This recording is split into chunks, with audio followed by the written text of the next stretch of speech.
तो पिछले वीडियो में हमने देखा था कि उस डंजन से लौटने के बाद हमारे हीरो लिनक्यू के अकाउंट में 6 मिलियन से भी ज्यादा पैसे आ गए थे। उसके बाद वह डेली सुबह माना पर्ल एब्जॉर्ब करता, दोपहर को किताबें पढ़ता था और रात में एक जेनजन को गुड नाइट मैसेज भेजता था। इसी रूटीन को फॉलो करते करते वह ब्रॉन्ज 8 स्टार पे पहुंच जाता है। उसके बाद तो उसको सिस्टम से ए रैंक वाली जूम स्किल मिली थी। अगर इसके पहले वाले वीडियोस को नहीं देखा है तो प्लेलिस्ट का लिंक डिस्क्रिप्शन में पड़ा है, वहां से जाके देख सकते हैं। चलिए आते हैं इस वीडियो पे। 1 महीने बाद रिजल्ट अनाउंसमेंट का दिन दिखाया जाता है। हमारा हीरो लिनक्यू और जेनजेन रिजल्ट देखने गए थे, तभी उनको चैंगमिन और जेंगसेन भी मिल जाते हैं। जेंगसेन तो बोलता है कि मेरे रिजल्ट की चिंता मत करो, मैंने तो बस हमारे 2 टॉप स्टूडेंट को चीयर करने के लिए एग्जाम दिया था। चैंगमिन तो बोलती है नहीं नहीं, मैं तो टॉप 10 में आ ही जाऊंगी। क्वीन जेनजेन बोलती है कि चलो अनाउंसमेंट का टाइम हो गया है। तभी लिनक्यू उसके पास में सटते हुए बोलता है हाँ हाँ जल्दी से देखो। एक्साइटमेंट की वजह से तो उसके नाक से खून भी निकलने लगता है। वह सोचता है कि कोई इससे अपने आप को कैसे बचा सकता है। तभी क्वीन जेनजेन अलग ही एक्सप्रेशन देते हुए बोलती है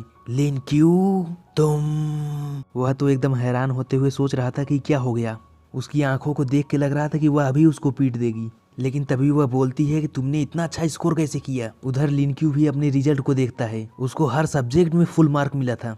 उधर पीछे से जेंगसेन बोलता है कि तुम देखने में इंसान ही लगते हो, लेकिन जैसा करते हो वैसा कोई इंसान तो बिल्कुल भी नहीं कर सकता है। लिनक्यू तो बोलता है कि मैं तो एग्जामिनेशन वाले गॉड का रीइंकार्नेशन हूँ। तभी वह एक्साइटेड होते हुए पूछता है जेनजेन दिखाओ तुमने कितना किया। वह तो बोलती है कि रहने दो, इसको मत देखो, मैं मानती हूँ कि तुम मुझसे पढ़ाई में थोड़ा सा अच्छे हो। यह सुन के तो जेंगसेन को अपने कानों पर विश्वास नहीं हो रहा था कि जेनजेन ने अपनी हार एक्सेप्ट कर ली है। उसके बाद लिनक्यू उसको अपना बैलेंस दिखाते हुए बोलता है देखो मैं तुमसे अच्छा हूँ और मेरे पास कुछ पैसे भी हैं, तो फिर मैं तुम्हारे पेरेंट्स से तुम्हारा हाथ मांगने कब आऊँ। और इतना सुनते ही वह तो बहुत ही ज्यादा गुस्सा हो जाती है। पीछे से जेंगसेन भी बोलता है कि लगता है तुमको अभी और लंबा सफर तय करना है। उसके बाद वह वहां से जाते हुए बोलता है मैं तुमसे 2 हफ्ते बाद मैजिक सिटी में मिलूंगा। उसके बाद जब लिनक्यू को जाना होता है उससे 1 दिन पहले का सीन दिखाया जाता है। वह अपना सारा सामान पैक कर रहा होता है। वह सोचता है कि मुझे यहाँ आए सिर्फ 2 साल हुए हैं, लेकिन फिर भी यह जगह मुझे एक घर जैसा लग रहा है। तभी अचानक से उसका सिस्टम अपीयर होते हुए बोलता है मुझे नहीं पता था कि तुम सेंटिमेंटल भी हो सकते हो।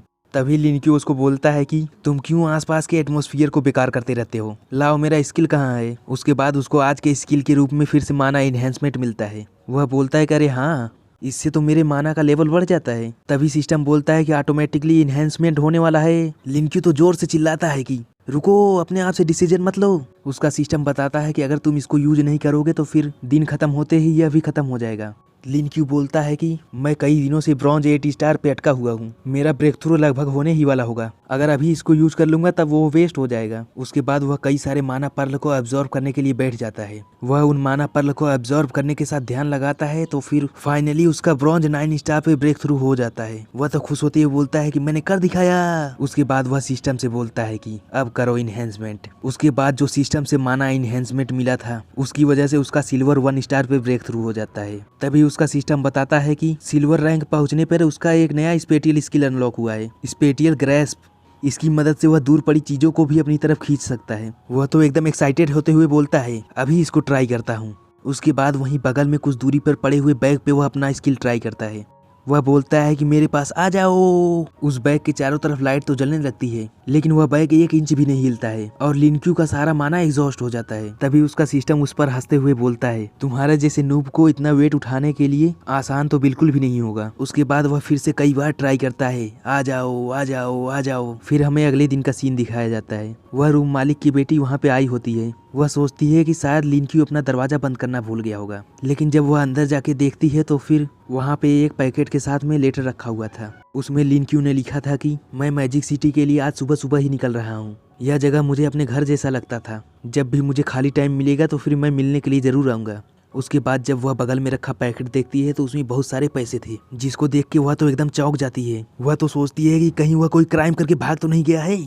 और इधर लिनक्यू को मैजिक सिटी में पहुंचते ही जुकाम हो जाता है। जेनजेन को उसकी चिंता हो रही थी, लेकिन वह बोलता है कि मैं तो बिल्कुल ही ठीक हूँ। उसके बाद उसका फोन बजने लगता है। उसने फोन उठा के हेलो बोला ही था कि तभी अचानक से कोई उसको फोन पे ही डांटने लगता है तुमने कुछ गलत काम किया है क्या, इतने सारे पैसे कहाँ से आ गए। अगर कुछ गलत किया भी होगा तो हम लोग उसे अभी सुधार सकते हैं। वह बोलता है कि नहीं नहीं, मैंने कुछ गलत नहीं किया है, मैंने वह सारे पैसे कमाए थे। तभी उधर से जवाब आता है कि अच्छे से मन लगा के पढ़ाई करना और अगर कोई गर्लफ्रेंड मिल जाए तो उसे मुझसे भी मिलाने लाना। उसके बाद लिनक्यू बोलता है ठीक है। तभी उनकी ट्रेन स्टेशन पे पहुंच जाती है। जेंगसेन तो बोलता है कि तुम्हारी फैमिली वाले तुम्हारी बहुत चिंता करते हैं। उसके बाद हमें मैजिक सिटी का सीन दिखाया जाता है जहाँ पे बहुत सारे लोगों की भीड़ थी। तभी एक आदमी बहुत ही बेचैनी के साथ किसी का इंतजार कर रहा होता है। इसका नाम लू जेन होता है और यह मैजिक सिटी का वाइस प्रिंसिपल होता है, जो कि लिनक्यू और उसकी टीम को आते हुए देखता है और बोलता है इधर आ जाओ। हमारा लिनक्यू तो बोलता है प्रिंसिपल आप यहाँ क्या कर रहे हो। वह वाइस प्रिंसिपल बोलता है कि मुझे पहले से ही पता था तुम सब टैलेंटेड हो, लेकिन कुछ तो अलग लग रहा है। तभी वह लिनक्यू से पूछता है कि तुमने सिल्वर पर ब्रेक थ्रू कर लिया, जब तुम्हारा एनरोलमेंट हो जाए तो मेरे ऑफिस में आ जाना। लिनक्यू तो सोचता है कि पहले दिन ही प्रिंसिपल के ऑफिस में बुला लिया है, आगे पता नहीं क्या क्या होगा। उसके बाद उन सबको एक सीनियर आके उनका रूम दिखाता है। वह बताता है कि यह इस अवेकनर यूनिवर्सिटी का मेल हॉस्टल नंबर 303 है। तुम्हारे दोस्त भी थोड़ी देर में आते ही होंगे। जेंगसेन तो बोलता है कि तुम्हारी ग्रोथ तो काफी अच्छी है, इतनी जल्दी सिल्वर पे ब्रेक थ्रू कर लिया। लिनक्यू तो बोलता है मुझे जल्दी से यह सब निपटा के प्रिंसिपल के ऑफिस में भी जाना है, लेकिन उससे पहले 9527। उसके बाद उसको सिस्टम की तरफ से फिर से फिजिकल इन्हेंसमेंट मिल जाता है। वह शर्ट फटने से बचाने के लिए अपने बटन्स खोल लेता है। उसके बाद उसका इन्हेंसमेंट हो जाता है। उसके बाद वह सिस्टम से पूछता है कि दिखाओ मुझे इन्हेंसमेंट के बाद मेरी स्ट्रेंथ कितनी हो गई है। उसका सिस्टम बताता है कि अभी के लिए तुम्हारी फिजिकल स्ट्रेंथ 2 स्टार वाले गोल्ड अवेकनर जितनी हो गई है। जिसको सुनने के बाद वह तो बहुत ही ज्यादा खुश हो जाता है। जेंगसेन तो उसको बोलता है कि भूल गए क्या, वाइस प्रिंसिपल तुम्हारा इंतजार कर रहे हैं। उसके बाद लिनक्यू भागते भागते वाइस प्रिंसिपल के ऑफिस में जाता है। वाइस प्रिंसिपल बोलते हैं कि लिनक्यू बैठ जाओ, मुझे तुमसे कुछ पूछना है। इस समय जो रैंकिंग सिस्टम चल रही है उसके बारे में तुमको पता ही होगा, bronze, silver, gold, platinum, etc. और जहाँ तक मुझे याद है तुम एक एनिमॉर्फ हो, एक रैबिट का एनिमॉर्फ। क्या तुम किसी लक वाली देवी से मिल गए थे। लिनक्यू तो सोचता है कि कहीं इनको 9527 के बारे में पता तो नहीं चल गया। वह बोलता है कि आप क्या बोल रहे हैं, मुझे समझ नहीं आ रहा है। वह पूछते हैं कि क्या तुम किसी इमोर्टल के खजाने में तो नहीं गिर गए थे, या फिर किसी तरह का जादुई मेडिसिन खाया हो, नहीं तो तुम इतना जल्दी सिल्वर पे कैसे पहुंच गए। लिनक्यू तो सोचता है कि मुझे लगता है इनके दिमाग में यह सब इसीलिए आ रहा है क्योंकि इन्होंने बहुत सारे नॉवेल्स पढ़े हैं। उसके बाद वह बोलता है कि मैंने बहुत सारे माना पर्ल को एब्जॉर्ब किया है। वह गुस्से में देखते हुए बोलते हैं कि फिर भी यह किसी एनिमॉर्फ के लिए बहुत ज्यादा है। लिनक्यू बोलता है कि मुझे लगता है मैंने 7 एब्जॉर्ब किए हैं। वह वाइस प्रिंसिपल गुस्से में बोलता है कि मैंने कई सारे रैबिट अवेकनर देखे हैं, लेकिन तुम रैबिट नहीं हो क्योंकि तुम्हारे पेट के पास वह अजीब सी चीज है। तभी वह वाइस प्रिंसिपल को समझाता है कि एक इवोल्यूशन में उसको स्पेटियल स्किल मिल गई थी। वाइस प्रिंसिपल को तो विश्वास ही नहीं हो रहा था। लिनक्यू बोलता है कि मुझे पता है तुमको विश्वास नहीं होगा। उसके बाद वह अपने एक्सडी पॉकेट में से अपना लगेज निकालता है, जिसको देखने के बाद प्रिंसिपल का मुंह तो एकदम खुला का खुला ही रह जाता है। वह वाइस प्रिंसिपल बोलता है कि यह बहुत रेयर स्किल होता है, इसीलिए इसके बारे में किसी को मत बताना। और तुम बिल्कुल सही यूनिवर्सिटी में आए हो क्योंकि इस स्किल्स के साथ हमारे प्रिंसिपल हैं जो कि ट्रू वेलियंस अवेकनर स्टेज पे पहुंचे हैं। लिनक्यू तो प्रिंसिपल के बारे में सुन के बहुत ही ज्यादा एक्साइटेड हो जाता है। तभी वह वाइस प्रिंसिपल बताते हैं कि हमारे प्रिंसिपल अभी कुछ काम के लिए बाहर गए हैं, जब वह वहां से वापस आएंगे तो मैं उनको तुम्हारे बारे में बता दूंगा।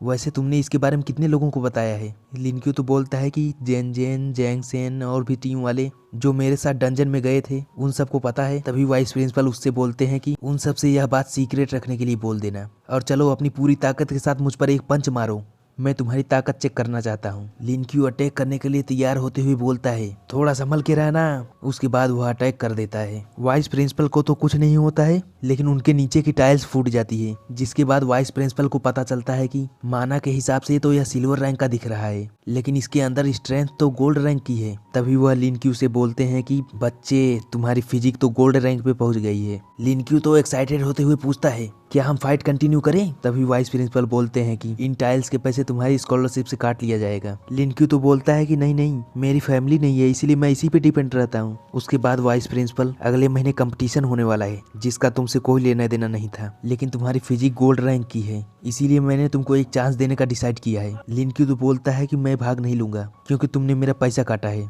तभी वाइस प्रिंसिपल बताते हैं कि इस कंपटीशन के चैंपियन को एक प्लेटिनम माना पर्ल और 5 मिलियन कैश मिलेगा। लिनक्यू तो पैसे का नाम सुनते ही बोलता है कि मैं इस यूनिवर्सिटी के सम्मान के लिए अपना बेस्ट दूंगा। उसके बाद लिनक्यू वापस से लौट के हॉस्टल में आ जाता है। वहाँ पे उसके सभी रूममेट भी होते हैं।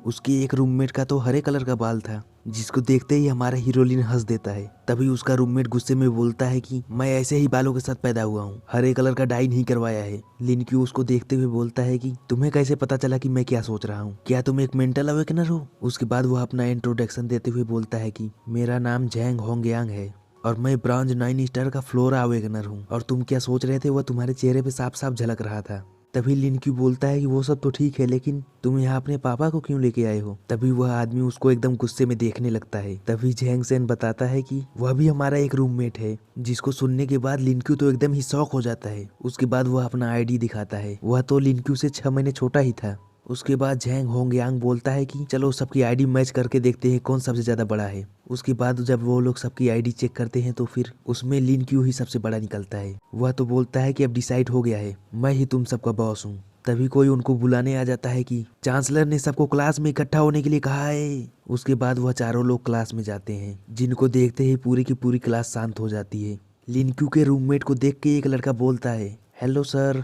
तभी वह बताता है कि मैं भी एक स्टूडेंट ही हूँ। तभी लिनक्यू के पीछे से वह चांसलर आ जाती है। वह बोलती है कि सभी लोग जाके अपनी अपनी सीट पे बैठ जाओ। इसका नाम हान जुनिंग था, जो कि 9 टेल फॉक्स वाली एक प्लेटिनम एनिमोर्फ अवेकनर थी।